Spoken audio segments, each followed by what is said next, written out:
I would bet that they're going to draft Chase Young, right? And if they don't, I'm not totally stunned if they draft Tua, but I don't see them drafting an offensive lineman early, right?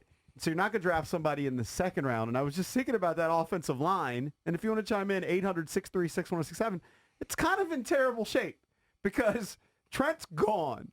I mean, maybe there's some possibility. No, it looks like he's gone. But I mean, looks like he's gone. Gone, right? Yeah. So, yeah, but if you can finagle, say, a second-round pick from somebody, then you just pick your Trent replacement with your second-round pick. Yeah, but but then he's not going to be great. Yeah, he's not going to be great. Rookie offensive. I think it's supposed to be a pretty left deep tackles. A pretty deep draft for tackles. Okay, maybe one stumbles into the second round. It's still if you're able to get that pick. So you're relying on a rookie left tackle. It's unlikely that a dicey. second-round left tackle is going to shore up your position immediately. Right. It's unlikely. Look, you can be an optimist, and if you want to chime in, 800-636-1067, you can be an optimist and say, okay, they're going to get a draft pick for Trent Williams. We'll draft an offensive lineman there. He's going to be silly. We're going to franchise tag or come to some sort of deal with Brandon Scherff. He's going to be the right guard. Fine. You got Moses and Rouillet, and then re-sign Eric Flowers. You're good to go. But there's a possibility Eric Flowers played well. He did play well. He played shockingly All of a sudden, well. He moved to the inside. Right. Maybe they saved his career because he was a bust. I believe they did. As a tackle. Yeah, they realized so they saved his career as a guard. Now he may be a hot commodity as a guard. Other teams may go after him. That's possible. So in the next week, you're going to see what happens with all these kind of offensive line dominoes with the Redskins. Yeah, I said to you last week, and I maintained it towards the end of last year, that left tackle actually wasn't a big problem. Maybe they schemed around it. Penn played okay. Penn played okay. The left side with Penn and Flowers was surprisingly... was better than the right side. It's almost going to say good. I don't know if it was good. I think it was better than the right side. Right. We had a lot of penalties on the right side. We had Morgan Moses on every week, but, I mean, he was hurt. Scherff didn't have a great year. Scherff didn't have his best year. It. Do you franchise a guy who has been good? I don't think anybody would say Scherff has been great. I think there have been times where they thought he's great.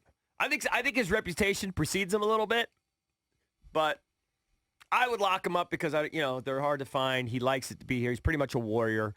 And I snoozed on the fact he missed 8 games in 2018 and 5 last year. So he's had some issues as far as getting on the field the last 2 seasons. Yeah. Phone number is 800-636-1067. And then the Trent thing is, what do you settle for?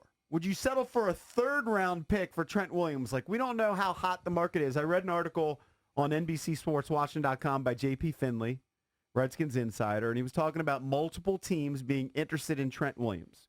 Among the teams, the Cleveland Browns, who were interested in him last year.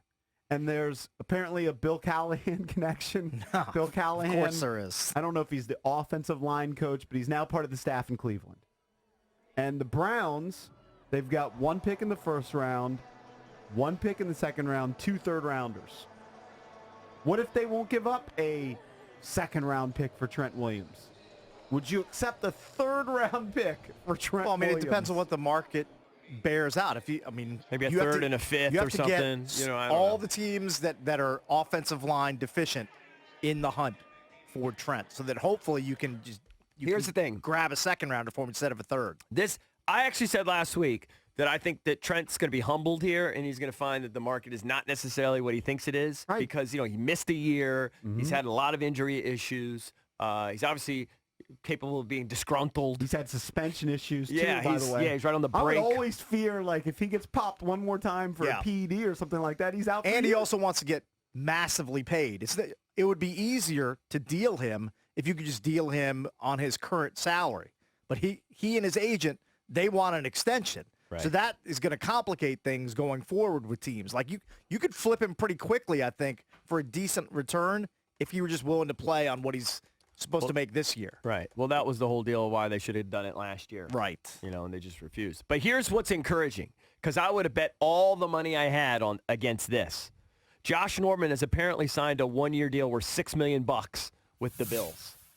Mm-hmm. When did that happen? Like this morning, I guess. 3 seconds ago? Yeah, the Bills have agreed to terms with Josh Norman on a 1-year deal worth $6 million. It reunites him with Sean McDermott, his D coordinator. By that. That's shocking. Now, is that $6 million guaranteed or $6 million base value with incentives that can get him? I suppose they could cut him in camp. That is a surprising number to me. That is shocking to me.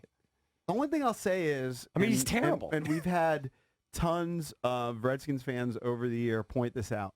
Sometimes these guys leave the system and they're just better in other systems. I mean, it could be. And so they know how to use them. He might return to being a good player again. Well, again, he reunites with Nick McDermott, who was his D coordinator all 4 seasons with the Panthers. So McDermott clearly knows, the kind of player he is. Well, I hope the rest of the Bills, corners and safeties, get used to Norman getting burned and then him pointing the finger around and pointing the finger at you, saying it was your fault that he got burned. Right. Not Expect a good look. a lot of that to happen in Buffalo this upcoming season. Yeah. But, that's another area that they're going to have to address. And we've had listeners talk about that number 2 pick, saying that the Redskins should draft a corner and not Chase Young. I mean, the starting corners this past season, throughout most of the year, it was Quentin Dunbar and Josh Norman. Well, Josh Norman's gone, and Quentin Dunbar is disgruntled. Right. I assume Dunbar is going to be back, but at one point he was threatening, I'm not going to go to OTAs, I'm going to hold out, I need a new contract. Then he walked it back, and then he been back out there. Yeah, I don't know. This is just my speculation. I don't have any inside source. I don't think Ron Rivera loves him.